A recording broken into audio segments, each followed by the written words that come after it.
Assalamualaikum warahmatullahi wabarakatuh. Pemirsa, informasi mengenai Kota Waringin Timur dan sekitarnya telah kami rangkum dalam Jurnal Kotim pada hari ini. Bersama saya, Phoebe Srayu Anita, berikut informasi selengkapnya.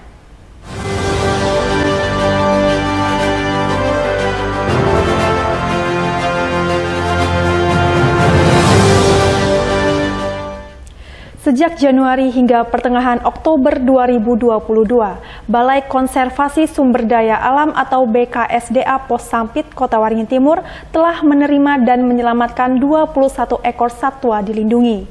BKSDA menilai kesadaran warga untuk tidak memelihara satwa dilindungi meningkat. Sepanjang bulan Januari hingga pertengahan Oktober 2022, telah ada 17 ekor satwa dilindungi yang diserahkan warga kepada pihak BKSDA Pos Sampit. Satwa-satwa tersebut yaitu 3 bayi orang utan, 2 buaya muara, 3 bekantan, 1 terenggiling, 1 kucing hutan, serta 1 burung kangkaring hitam. Selain itu 1 burung elang bondol, 1 uwa-uwa, 2 burung beo, dan 1 burung elang brontok. Selain itu, selama sekitar 8 bulan terakhir, BKSDA Pos Sampit juga berhasil menyelamatkan dan mengevakuasi 4 primata orang utan satwa asli Kalimantan itu dievakuasi dari kebun sekitar permukiman warga di Kecamatan Seranau dan Mentaya Hulu. Komandan BKSDA Pos Sampit, Muriansah, belum lama ini mengatakan, dari tahun ke tahun kesadaran warga untuk tidak memelihara satwa dilindungi meningkat.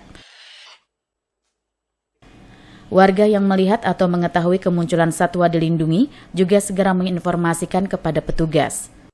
Dari bulan Januari sampai dengan bulan Oktober ini tahun 2022, kami BKSDA Pos Sampit menerima penyerahan 17 ekor satwa liar yang dilindungi, diantaranya terenggiling, owa-owa, orangutan. Dan kami juga melakukan kegiatan penyelamatan atau rescue orangutan sebanyak 4 individu di Kecamatan Mentaya Hulu dan di Kecamatan Seranau. Dari tahun ke tahun tingkat kesadaran warga makin tinggi dan warga juga sekarang kalau misalkan ada melihat atau menemukan satwa liar yang dilindungi baik di sekitar kebun ataupun ladangnya ataupun sekitar pemukiman, biasanya langsung melapor kepada petugas. Sementara itu, seluruh satwa dilindungi yang diterima maupun berhasil diselamatkan BKSDA Pos Sampit telah diserahkan ke kantor BKSDA Seksi Konservasi Wilayah 2 Pangkalan Bun. Sebagian besar satwa tersebut telah dilepas liarkan ke habitatnya di wilayah konservasi, namun ada juga yang masih menjalani rehabilitasi. Mashud Badarudin, Hayat TV. Pemerintah Kecamatan Mentawa Baru Ketapang, Kabupaten Kota Waringin Timur segera menerapkan sanksi adat bagi pelaku pembuang sampah sembarangan. Sanksi adat sebagai efek jera agar tidak ada lagi warga yang membuang sampah sembarangan.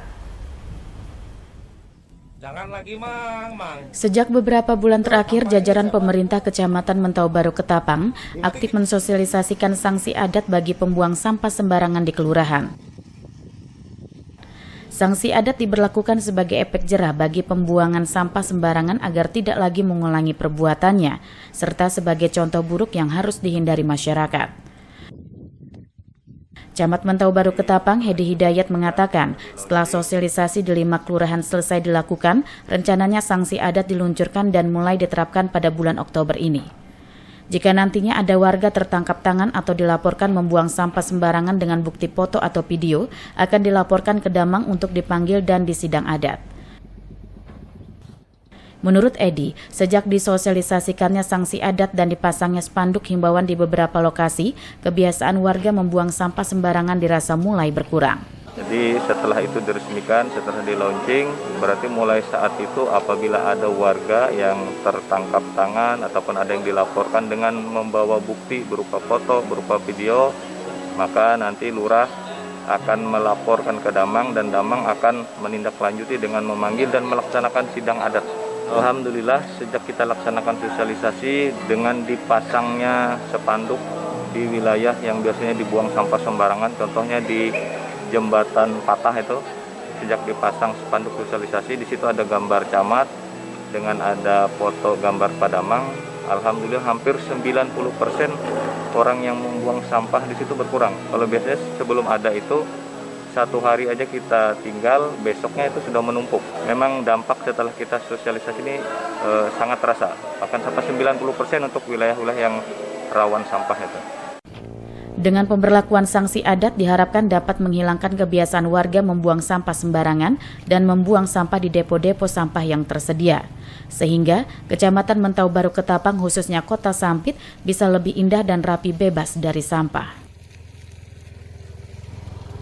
Mashud Badarudin, Hayat TV. Pemerintah Kabupaten Kota Waringin Timur menggelar rapat mediasi dalam rangka mendengar jawaban dari pihak manajemen PT Buana Aditama atau BAT terkait tuntutan masyarakat desa tumbang tilap di lantai 2 kantor Bupati Kotim pada Kamis 6 Oktober 2022. Rapat mediasi ini dipimpin langsung Asisten 3 Setda Kota Waringin Timur, Diana Setiawan, didampingi Kepala Bagian atau Kabak Sumber Daya Alam Pemkab Kotim, Rodi Kamislam, bersama sejumlah pejabat lainnya. Dijelaskannya rapat ini kelanjutan dari mediasi pada 3 Oktober lalu, terkait tuntutan plasma 20% dari warga desa tumbang tilap terhadap PT Buana Aditama atau PT BAT.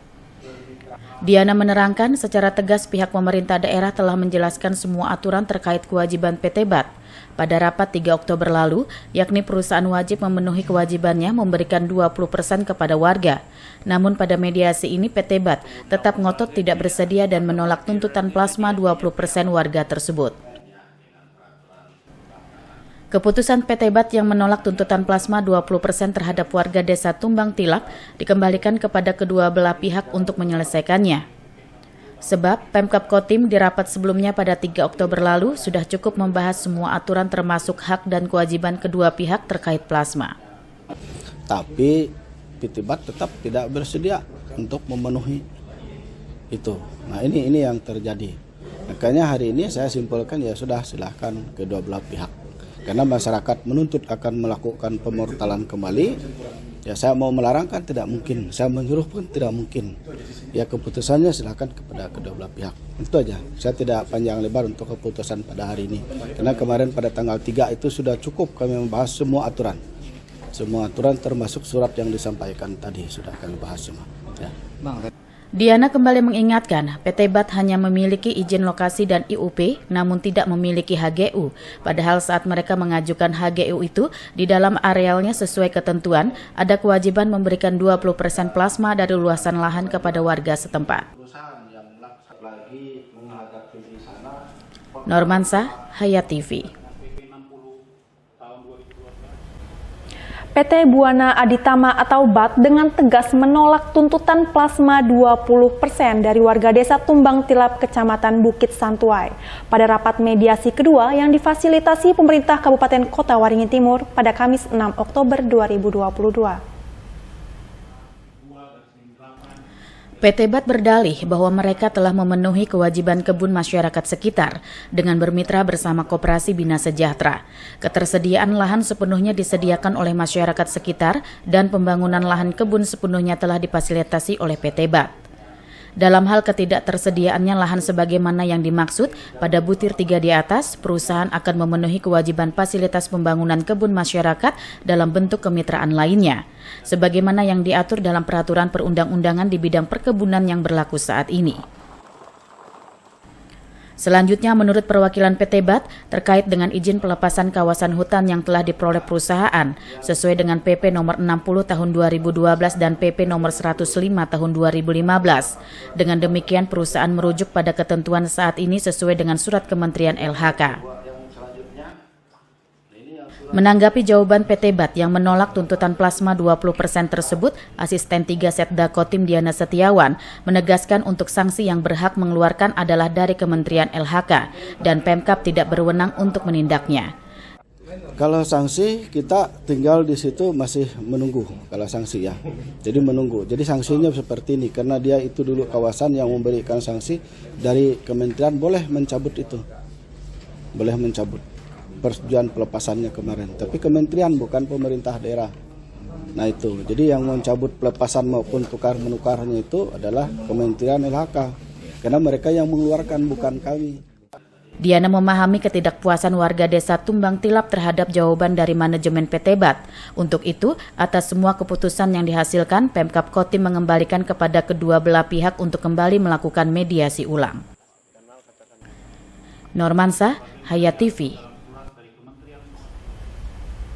Warga desa Tumbang Tilap, Kecamatan Bukit Santuai, Kabupaten Kota Waringin Timur, mengancam akan memortal jalur perusahaan PT BAT yang melintasi desa mereka. Menyusul penolakan perusahaan perkebunan kelapa sawit ini terkait tuntutan plasma 20%.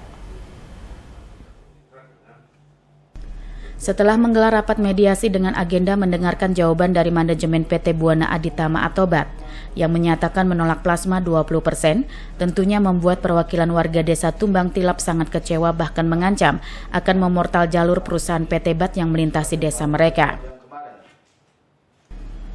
Duli, perwakilan warga desa Tumbang Tilap menyatakan kecewa kepada PT BAT terkait dengan jawaban yang diberikan oleh pihak manajemen. Dirinya menjelaskan beberapa tuntutan warga desa Tumbang Tilap kepada PT BAT, yakni penyerahan hak 20% berupa plasma kepada warga, perbaikan kanan kiri jalan, dan masalah limbah pabrik yang terkadang meluap hingga mencemari lingkungan sekitar, jelasnya. Setelah tuntutan warga desa Tumbang Tilap ditolak perusahaan, mereka mengancam akan memortal dan memblokir total jalan di desa Tumbang Tilap. Siapapun yang menghalangi, mereka tidak takut karena ini hak dan ada aturannya. Kami atas nama masyarakat, saya sekaligus saya pasang badan, saya akan tutup jalan total. Siapapun yang menghalang, saya tidak takut, Pak. Saya tidak takut karena saya membela hak. Hak ada aturannya. Saya bukan membela hak yang tidak masuk akal. Kan aturannya semuanya jelas, Pak. Jelas. Duli menambahkan, awal mula beroperasinya PT BAT di desa Tumbang Tilap sejak tahun 2004. Perusahaan menyatakan akan masuk untuk membuka lahan dan mereka yang saat itu masih awam menurut saja setelah pemerintah daerah mengizinkan. Normansa, Hayat TV.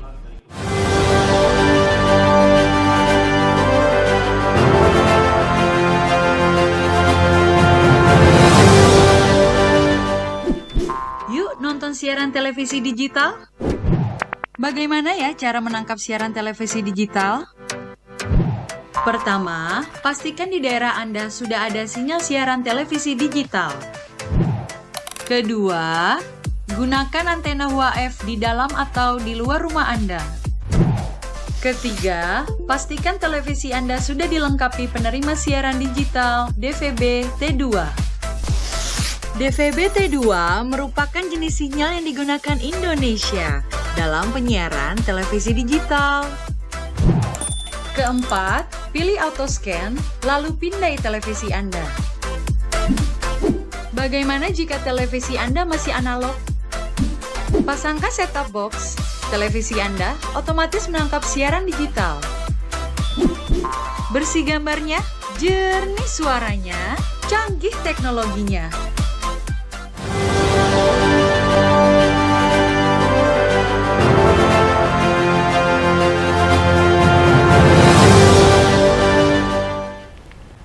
Perusahaan Umum Daerah Air Minum Tirta Arut memastikan pelayanan air bersih ke pelanggan tetap berjalan, di antaranya dengan penggunaan genset di semua unit pelayanan milik PDAM.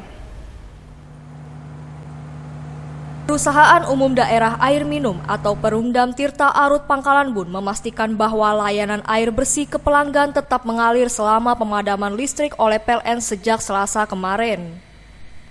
Untuk menjamin semua layanan air bersih kepada pelanggan tetap mengalir, pihak Perumdam Tirta Arut menggunakan genset di semua unit layanan mereka seperti di unit Kumai, Kubu, Bumi Harjo, Kumpai Batu Atas, Raja Seberang, Kota Waringin Lama, Pangkut, Pangkalan Lada, dan unit Pangkalan Banteng serta kantor pusat Pangkalan Bun. Menurut Direktur Perumdam Tirta Arut, Sapriansyah, genset di semua unit PDAM memang telah disiapkan untuk keadaan darurat seperti jika terjadi pemadaman listrik seperti saat ini. Hanya saja dengan penggunaan genset terjadi pembengkakan biaya operasional. Berdasarkan rincian penggunaan BBM jenis solar untuk genset di 10 unit Perumdam Tirta Arut, menurut Sapri membutuhkan sekitar 160 sampai 175 liter per jam. Sapri melanjutkan bahwa yang juga menjadi kendala pihak PDAM adalah penurunan kualitas air baku akibat cuaca yakni musim penghujan ekstrim sejak September lalu. Hal tersebut menyebabkan proses pengolahan air PDAM tidak bisa maksimal seperti saat normal. Kualitas air baku PDAM menurut Sapri turun cukup ekstrim dan ini menurutnya yang terparah dari sebelumnya. Akibat hujan ekstrim yang terjadi membuat air gambut ikut masuk atau turun ke sungai sehingga air yang dihasilkan tidak bisa jernih dan sedikit berwarna. Hal tersebut menurut Sapri tidak hanya berlaku di Pangkalan Bun, namun hampir di setiap unit PDAM lainnya juga mengalami hal serupa. Makanya PDAM ini kan kita sudah persiapkan sejauhnya untuk tanggap darurat seperti yang ada ini. Alhamdulillah kita seluruh unit sudah mengoperasikan pakai genset. Artinya ketidaktergantungan kepada PLN. Kami sudah ada emergensinya. Cuma permasalahan kami adalah biaya operasional kami tambah. Pertama dari solar dan sebagainya. Ini luar biasa nih operasional kami. Tapi kami manajemen tidak memikirkan itu.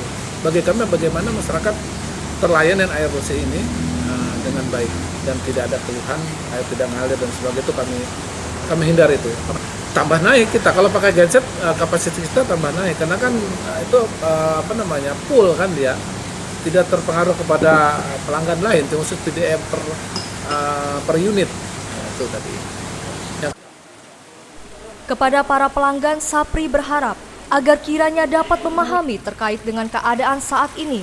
Yang pasti pihak PDAM tetap berupaya untuk memaksimalkan layanan kepada para pelanggan. Untuk itu diharapkan kerjasamanya agar tidak menunggak pembayaran, agar pihaknya dapat terus meningkatkan kualitas air bersih. M. Nasihin, SBTV. Pemirsa, demikian informasi tadi sekaligus menutup jumpa kita pada kali ini. Saya Phoebe Srayu Anita mewakili kru yang bertugas mohon undur diri. Terima kasih dan sampai jumpa. Wassalamualaikum warahmatullahi wabarakatuh.